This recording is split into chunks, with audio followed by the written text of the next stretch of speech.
Corsican Brothers, from the novel by Alexandre Dumas.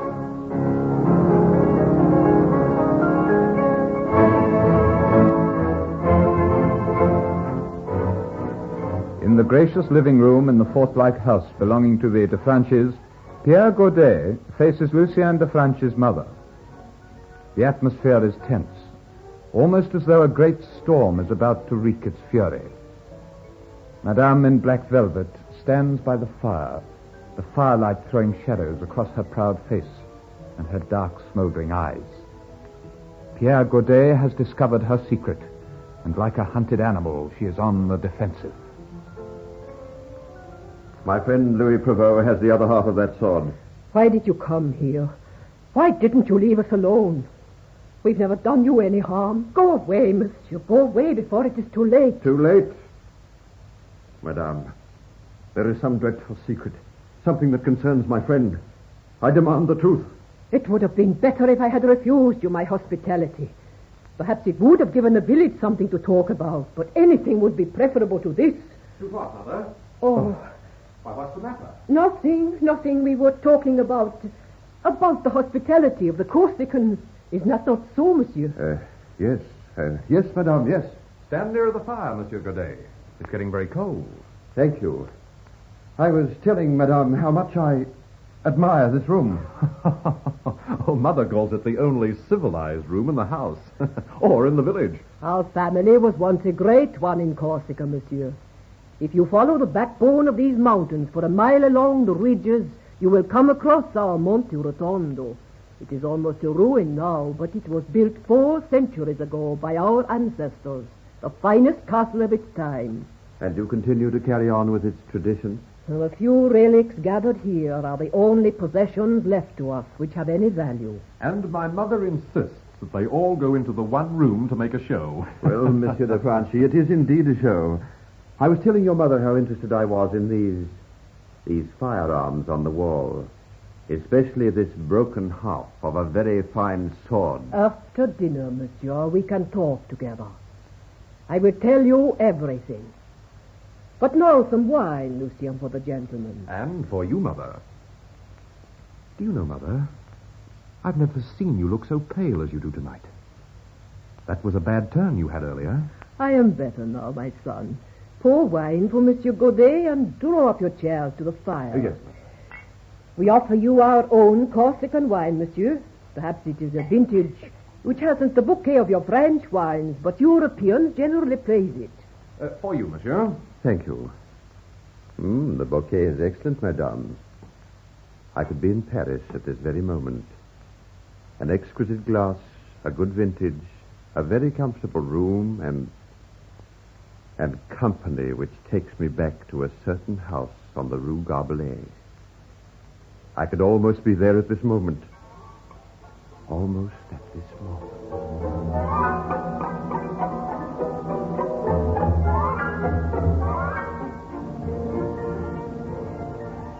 Rue Garbelais, Wednesday. My love, it's 24 hours since I've seen you. I write to tell you what is in my heart. Oh, perhaps it'll offend her. Perhaps her aunt may read it first. Oh, Amelia, how am I to write to you my first letter? If only Pierre were here. He's a novelist. He can put on paper what others feel in their hearts. And yet, the greatest novelist in this world couldn't capture in print what I feel deep down here. How shall I address her? My darling Amelie. My loveliest Amelie. Or perhaps this is the most prudent. My dear, my very dear Mademoiselle Latouche. Monsieur, you flatter us. I know you're used to very much finer food than we have offered you tonight. What gives you that impression? Well, monsieur, your Parisian clothes, the very best materials, your accent. I've no accent. Oh, no, monsieur, but you speak like a gentleman. Monsieur Godet has most assuredly moved in exalted circles, Lucien. I knew by his conversation at dinner. I had no idea that you were so observant. But it's true that we semi-successful novelists have opportunities of meeting the great. And your friends, no doubt, have the same opportunities? Friends like the young man who resembles my son? Yes. That young man moves in high society, madame. Really? He's been to court several times. He's a great friend of Victor Hugo, of Alexandre Dumas, and George Sand has spoken openly of him. He's much admired among the fair sex, too. Well, if he is like me, monsieur, that should not be the case. The fair sex find no attraction in me. In fact, there is one who would willingly cut my throat this very night. Cut your throat? Yes, one of the Medici. She is one of the celebrated beauties of Corsica. I had never seen her until the night before last. Some call her a tigress. She lives up to her name. If I had not been quick, she would have shot me dead. Well, I can assure you that my friend is not used to such company. Monsieur, I wonder if you would excuse me. I had promised to help Griffo this evening. We go hunting in the mountains in a day or two, and there's a great deal of preparation. Oh, don't worry about me. I'm happy to be talking to your mother. She's a very interesting woman, and no doubt she has many interesting things to tell me. We shall meet later, monsieur. A handsome boy. Yes, monsieur. So is the other one. I am not interested in this other one. There is no connection, monsieur. Madame, perhaps I might be able to help you. You can help me only if you forget what happened this night. Only if you forget that you have ever been to the house of a family called de Franchi. Please, monsieur, I beg of you. I implore you. So much has happened, madame, that I can't do that. I've learned enough that I must know everything. Louis Prevost is an adopted boy in Paris. Now I know that Louis Prevost is your son. Silence! Keep that mouth closed. I knew when I mentioned the broken sword before dinner. Then later, while we sat at table, I watched your son. Madame, it's uncanny. There's not only the voice, there are his mannerisms.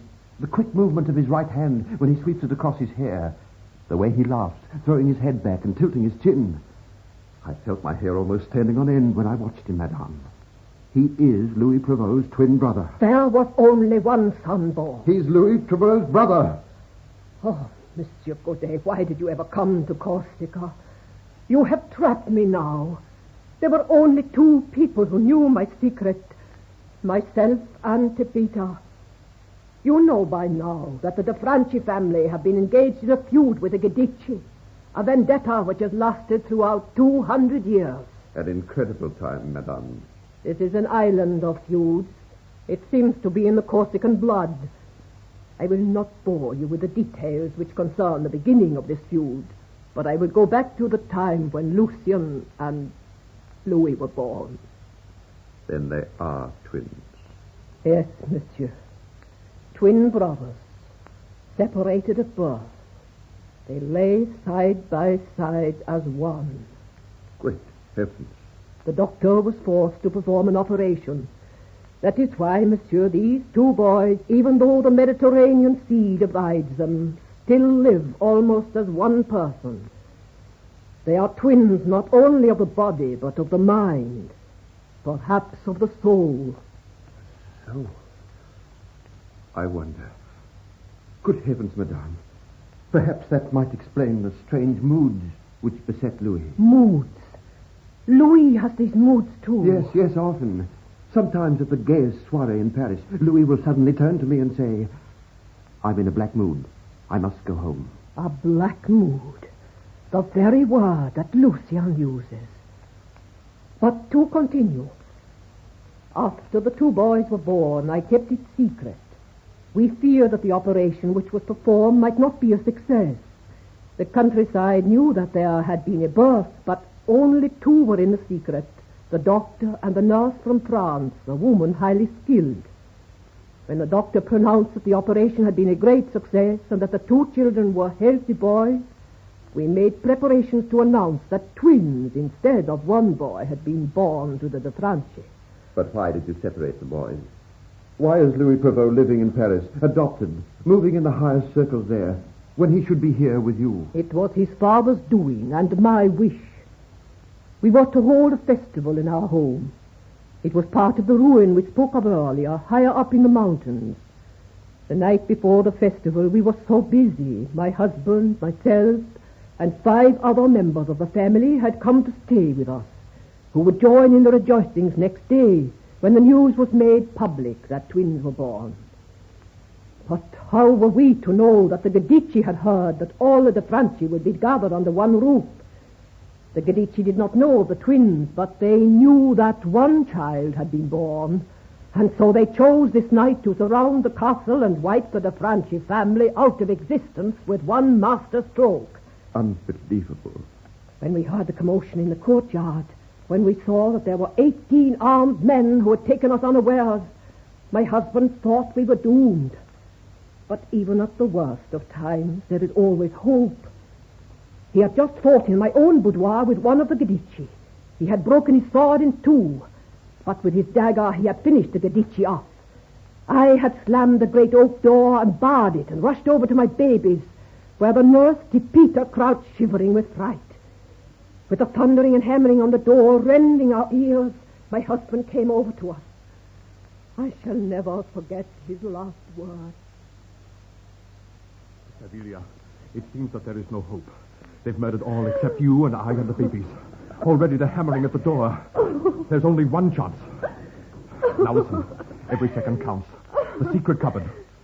There is only room for one and perhaps one of the babies. Now hide quickly. But the other baby? The other boy belongs to Tapita. You understand, Tapita? If they ask you, this child is yours. You brought it from France with you. Now hide under the bed quickly. I'll open the door and give myself up.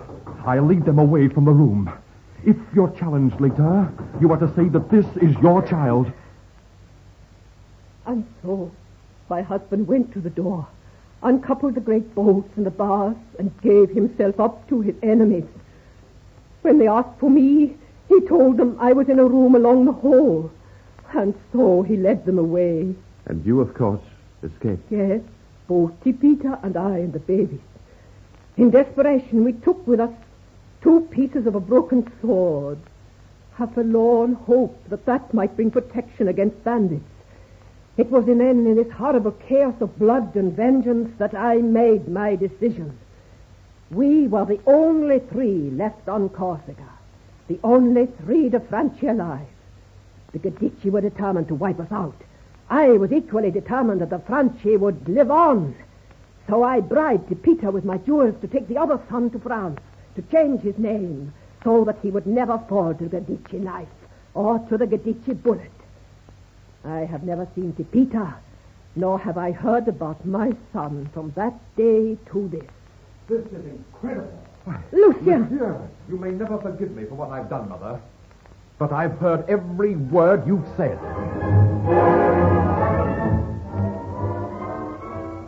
So Madame's secret is out. Her efforts to protect her other son from the murderous Gadici may now be in vain. What will be Lucien's reactions when he knows that his twin brother lives in luxury in Paris? Make sure you hear the next enthralling episode of The Corsican Brothers.